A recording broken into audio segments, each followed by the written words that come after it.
Neste programa Direito e Justiça, eu quero tratar sobre dois destaques importantes. O primeiro é que, finalmente, depois de muito tempo, o assassinato de crianças e adolescentes vai se tornar crime hediondo.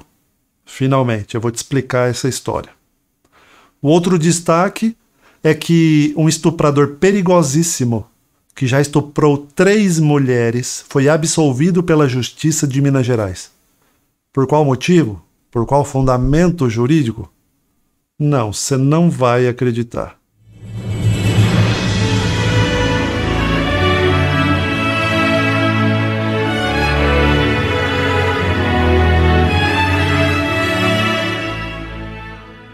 Bom, antes de qualquer coisa, valorize o trabalho, curte, se inscreve e toca no sininho para receber as notificações. Olha, o Estatuto da Criança e do Adolescente é de 1990. Quem promulgou essa lei foi o presidente, então, Fernando Collor, 1990.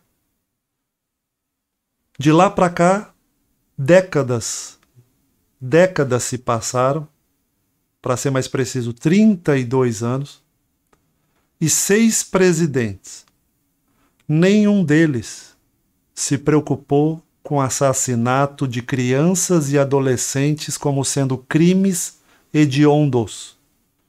Sim, os crimes reconhecidos ou declarados como hediondos pela ótica da lei têm uma restrição muito maior do que crimes simples, possibilidades de direitos, redução de pena, tudo é mais complicado, tudo é mais difícil para crimes hediondos. Ou seja, a gente quer mesmo que o criminoso responda por seus crimes.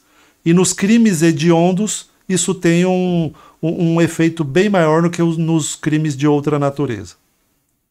Pois bem, mas só hoje, estamos quase no final do mês de maio de 2022, passados 32 anos do Código do Estatuto da Criança e do Adolescente, 6 presidentes da República, 14 anos de presidentes do PT, e só o presidente Bolsonaro sancionou hoje a lei Henri Borel, em homenagem ao menino que foi assassinado em 2021 pelos seus pais. Está uma discussão ainda. Onde a perícia encontrou 23 pontos de agressão física na criança. Aí o presidente Bolsonaro, depois, claro, da tramitação do projeto, de toda aquela burocracia, finalmente o Congresso Nacional viu a burrice que estava fazendo, como estava livre o assassinato de crianças, inclusive por pais, e aí decidiu correr com esse projeto de lei. Então, olha só, 32 anos, 6 presidentes da República, mas só em 2022 o assassinato de crianças e o assassinato de adolescentes passa a ser crime hediondo. Essa lei tecnicamente altera alguns pontos do Código Penal e do Código de Processo Penal, endurecendo as penas e outras questões técnicas em relação ao assassinato de crianças e adolescentes. Agora eu pergunto para você, quanto sangue inocente de crianças e jovens já foi derramado? Quantos pais, quantas famílias já tiveram as vidas destruídas e os assassinos ou ficaram livres, ou tiveram penas ridículas, ou não sofreram qualquer reprimenda da lei? Quanto de sangue inocente está clamando? Quanto de sangue inocente gerou a dissolução de famílias? Sim, porque se os filhos morrem, a vida dos pais praticamente acaba. Agora, saiba de uma coisa que a palavra de Deus diz, que o sangue inocente não ficará impune por Deus. Esse é o conforto que toda essa injustiça imunda e mundana que o homem produz, suja. Olha só, gente, demorou 32 anos a partir do Estatuto da Criança e do Adolescente.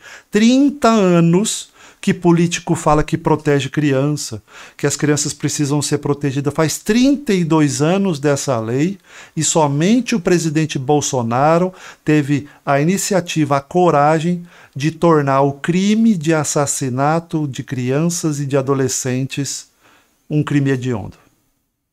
Então, De qualquer forma, antes tarde do que nunca. Agora, os assassinos não vão ficar impunes. Quem garante isso é a palavra de Deus. Bom, outro destaque do programa de hoje é uma notícia que está circulando aí, os noticiários, os portais jurídicos, de uma obscenidade que o sistema legal produz, e eu sempre falo isso no meu Twitter. Aliás, se você não me segue lá no Twitter, é @FernandoLimaRDL. Eu vou colocar aqui na descrição as redes sociais, você vai lá e me segue, porque cada rede social eu produzo um conteúdo diferente com um intervalo de tempo diferente, né? A vida corrida, as redes mais rápidas a gente produz conteúdo mais ágil, tá? Mas eu quero tratar com você sobre essa notícia. O Tribunal de Justiça de Minas Gerais extinguiu a punibilidade, livrou a cara de vez de um estuprador, um criminoso perigoso, que em 2002 estuprou uma, em 2004 estuprou 2 mulheres. Qual foi a justificativa para um estuprador perigosíssimo ser liberado totalmente pelo Tribunal de Justiça de Minas Gerais? Prescrição. O que isso quer dizer na prática? Quer dizer na prática que o judiciário demorou mais de 8 anos. No caso aqui, demorou mais de 12 anos para proferir uma sentença contra esse criminoso. Vou repetir para você não achar que é fake news, que eu estou inventando. Vai lá, eu coloco no meu Twitter, inclusive o número do processo. O Tribunal de Justiça de Minas Gerais livrou a cara de um estuprador perigosíssimo por alegação da prescrição. Por quê? Porque o juiz de primeira instância demorou mais de 12 anos para julgar o criminoso. Eu pergunto para você o seguinte: se fosse a mãe, a esposa ou a filha do juiz, o que será que teria acontecido? Será que se fosse a mãe do juiz estuprada por esse safado, será que o juiz demoraria 12 anos para julgar esse caso? Se fosse a filha, se fosse a irmã. Então é isso que eu falo, eu não sou contra o poder judiciário.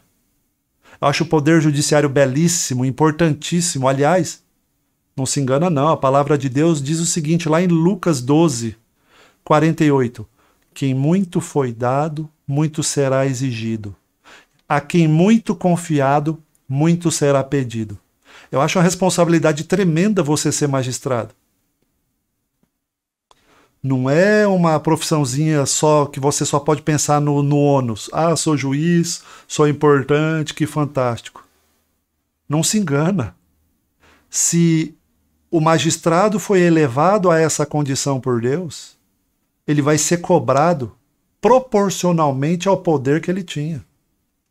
Me explica, me dá uma justificativa concreta de como um juiz demora 12 anos para tramitar um processo de estupro de 3 mulheres. Se fosse o parente dele, se fosse a irmã, a mãe, se fosse a irmã, a mãe, a esposa dos desembargadores, como é que seria esse julgamento? Como é que seria a tramitação desse processo? Mas não se engana. Não se engana que a justiça iníqua dos homens vai ser limpa pela justiça pura de Deus. Meu papel aqui é apenas contribuir, fazer um comentário simples, rápido, para te colocar um pouco a par do que acontece. É por isso que eu te peço, não se esqueça de se inscrever nas redes sociais.